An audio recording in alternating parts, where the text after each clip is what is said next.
이번에는요, 최근 열렸던 사회교리 주간 세미나에서 우리나라의 환경 정책에 대해서 경종을 울린 사제를 스튜디오에 모시고 이야기 나눠보려고 합니다.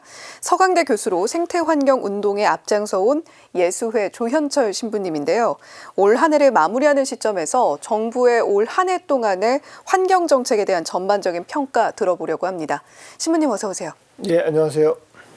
네, 사회교리주간 세미나에서도 발제를 하셨는데 정부의 환경 정책에 대해서 점수를 주지 않으셨을 정도로 혹평을 하셨습니다. 그 이유가 무엇인지 좀 들어보고 싶은데요.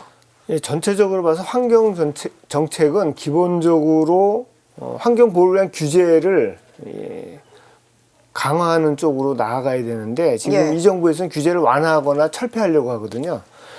예를 들면 대통령은 뭐 모든 정부 부처가 산업 부처가 돼야 된다 그러면서 환경부도 환경산업부가 되라. 거기에 또 맞춰서 환경부 장관이 그때 대통령 업무 보고할 때 새로운 국제질서 탄소 중립을 도약의 기회로 삼겠다. 세계로 뻗어가는 우리의 녹색 산업, 뭐 탄소 중립 순환 경제, 그러면서 3대 녹색 신산업, 뭐 5년간 녹색 산업 누적 100조 원 수출을 달성했다. 이거는 완전히 산업 논리거든요. 네. 이렇게 해서는 자연 환경을 보호할 수가 없죠. 그러니까 제대로 된 환경 정책을 키울 수 없는 그런 토양이다. 이렇게 생각하고 0점을 제가 이렇게 썼는데 그건 이제 더 이상 나쁠 수 없다는 뜻입니다. 예. 예, 0점을 주신 이유 더 이상 나쁠 수가 없다. 환경이 아니라 산업 논리로 흘러가고 있다라는 이야기 해주셨습니다. 자, 그렇다면 생태 환경과 관련된 사회 교리의 기본 정신은 무엇인지도 궁금한데요. 전통적으로 보면 아마 공동선이 가장 먼저일 것 같아요. 하느님께서 우리 모두에게 주신 것이다. 우리 모두의 선을 위해서.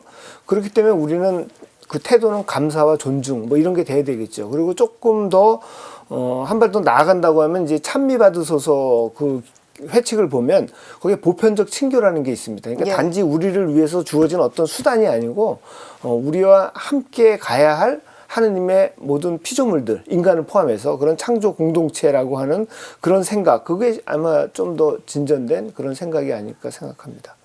이게 환경에 대해서 우리가 어떤 논리로 접근을 할 것이냐. 일단 우리가 주님께 받은 것이기 때문에 감사하고 기뻐하면서 공동선의 관점으로 좀 접근할 필요가 있겠다라는 말씀을 해주셨습니다. 또 올해 8월 24일이었습니다. 일본 후쿠시마 방사성 오염수 해양 투기가 시작이 됐는데 가톨릭 교회는 분명한 반대 입장을 표명을 했고 행동에 나서기도 했습니다. 지금 여전히 현재 진행형인 문제이기도 한데 이 부분은 어떻게 보고 계신지요? 그때 뭐 과학적으로 안전하다, 안전하지 않다, 뭐 이렇게 정치권에서 또 시민들 사이에서도 논쟁이 많았죠. 근데 저는 그 한일 양국 정부의 태도에서 두 가지 문제점만 좀 지적을 하고 싶어요. 우선 과학적으로 검증했다라고 하는데 과학적 검증의 가장 기본적인 전제는 보편적인 재현성입니다. 다시 얘기하면 같은 조건에서 누가 검증을 해도 똑같은 결과가 나와야 되는 거예요. 근데 지금 국제원자력기구 IAEA라고 하는 국제기구 한 군데에서만 검증을 한 거예요. 그러니까 그걸 가지고 과학적으로 안전하다라고 하는 것은 좀 문제가 있는 것이고, 더 큰 문제는 기본적으로 이 기구는 핵발전을 규제하고 뭐 이런 것이 아니고요. 핵발전을 진흥하기 위해서 설립한 기구입니다. 그러니까 이 기관에서 한 것을 가지고 단독으로 검증의 객관성을 내세우기는 굉장히 어렵죠. 그리고 사회교리에서 보면 우리 사회교리에서 안전에 관한 논란이 있을 때 안전하다, 안전하지 않다 이렇게 이야기했을 때 사전 예방 원칙을 준수하라 이렇게 되어 있습니다. 사전 예방 원칙이라고 하면 중요하게 고려할 요소가 불확실성, 무지, 대안이 있느냐 없느냐 그거예요. 어떤 결과가 일어날지 30년 후에 100년 후에 어떤 결과가 일어날지 확실하지 않죠. 그리고 우리는 사실 모릅니다. 그러니까 무지라는 걸 인정해야 되고, 대안이 없느냐? 있습니다. 육상에서 탱크로도 지어서 할 수도 있고 고체로 만들어서 할 수도 있고, 단지 이 방류하는 게 가장 싸기 때문에 이걸 밀어붙인 거거든요. 그러니까 사전 예방 원칙을 정면으로 거부했다. 큰 잘못이죠. 일종의 생태적 범죄라고도 할 수 있습니다. 그러니까 일반 시민들 물론이고 그 환경단체가 반대한 것은 당연하다고 하겠습니다. 생태적 범죄라고 표현을 해주셨는데 이 범죄의 대가를 과연 누가 치르게 될 것인가, 이 부분에 대한 생각이 분명히 있어야 될 것 같습니다. 자, 환경오염과 생태계 파괴에 대해서 사제가 목소리를 내는 것에 대해서 정치적인 색안경을 끼고 바라보거나 대하는 이들도 적지 않을 것 같은데 신부님 신부님께서는 어떻게 이 부분 받아들이고 계신가요? 그 일반적인 용어로 얘기하면 우리가 이제 환경오염, 생태계 파괴 이렇게 이야기하지만 이걸 신앙의 용어로 바꾸면 창조 파괴입니다.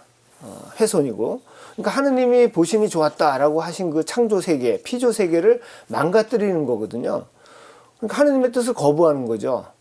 하느님이 만드신 창조 세계를 보존하려고 노력하는 것은 그리스도인으로서 해도 되고 안 돼도 되는 일이 아닙니다. 모두가 해야 되는 일이거든요. 그러니까 여기에 사제가 예외가 될 수 없죠. 오히려 여기에 관심이 없는 사제가 있다고 하면 저는 뭐 없다고 믿고 싶은데요. 그게 정말 큰 문제가 아닐까 이런 생각이 듭니다. 예, 사제도 예외는 없다라는 말씀으로 표현을 해주셨는데 정말 이 환경 문제는 우리가 살아가는 지구에서 벌어지고 있는 일이기 때문에 우리가 인류 보편적인 문제로 접근을 해야 될 일이지 뭐 사제복을 입었다고 해서 또는 수녀복을 입었다고 해서 정치적인 잣대로 바라볼 일은 아닌 것 같습니다. 자, 지구 온난화를 비롯해서 일회용품 문제, 미세 플라스틱 쓰레기 등과 같은 우리 지구의 환경 문제 여전히 많이 산적해 있는 상황입니다. 우리 그리스도인들에게 특별히 요구되는 자세와 바람이 있다면 무엇일지 끝으로 말씀해 주시죠. 예, 우선 이 문제 뭐 말씀하신 그 세 가지 뭐 이런 것들 모두 그 문제 근원에 보면 성장이라고 하는 게 들어 있습니다. 경제 성장. 성장이라고 하는 것은 생산과 소비를 늘리는 거거든요. 간단히 얘기하면. 그러니까 우리가 못 살던 때에는 그리고 지금도 굉장히 못 사는 나라에는 성장이 필요해요. 더 많은 걸 생산하고 좀 쓸 필요가 있죠.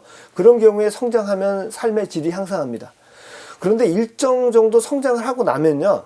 대개 1인당 GDP, 국내 총생산이 한 $10,000에서 $15,000 정도 되면 성장한다고 해서 삶의 행복도나 만족도가 높아지지 않아요. 어떨 땐 더 떨어집니다. 이게 이른바 그 이스털린의 역설이거든요. 그러니까 지구 온난화, 일회용품, 미세 플라스틱 쓰레기 문제 자체가 이걸 증명하고 있는 거죠. 성장하면서 이런 것들이 더 많이 나오고 우리의 삶의 질을 떨어뜨리고 있잖아요. 예. 삶을 위협하는 거죠. 그래서 우리는 그 일상의 우리의 삶에서 나오는 이런 문제들인데 예수님의 삶이 주는 가르침을 좀 생각해 봤으면 합니다. 예수님의 삶 한마디로 단순하고 검약한 삶이죠. 그래서 아마 이것이 오늘날 생태위기, 특히 또 불평등 이 시대에 예수님이 우리에게 주시는 그런 소중한 가르침이 아닐까 이렇게 생각합니다. 네, 이럴 때일수록 예수님을 닮은 삶을 살아가는 그리스도인의 자세가 필요할 것 같다라고 끝으로 말씀 전해주셨습니다. 지금까지 서강대 교수이신 예수의 조현철 신부님과 함께 이야기 나눠봤습니다. 신부님 오늘 말씀 고맙습니다. 예, 고맙습니다.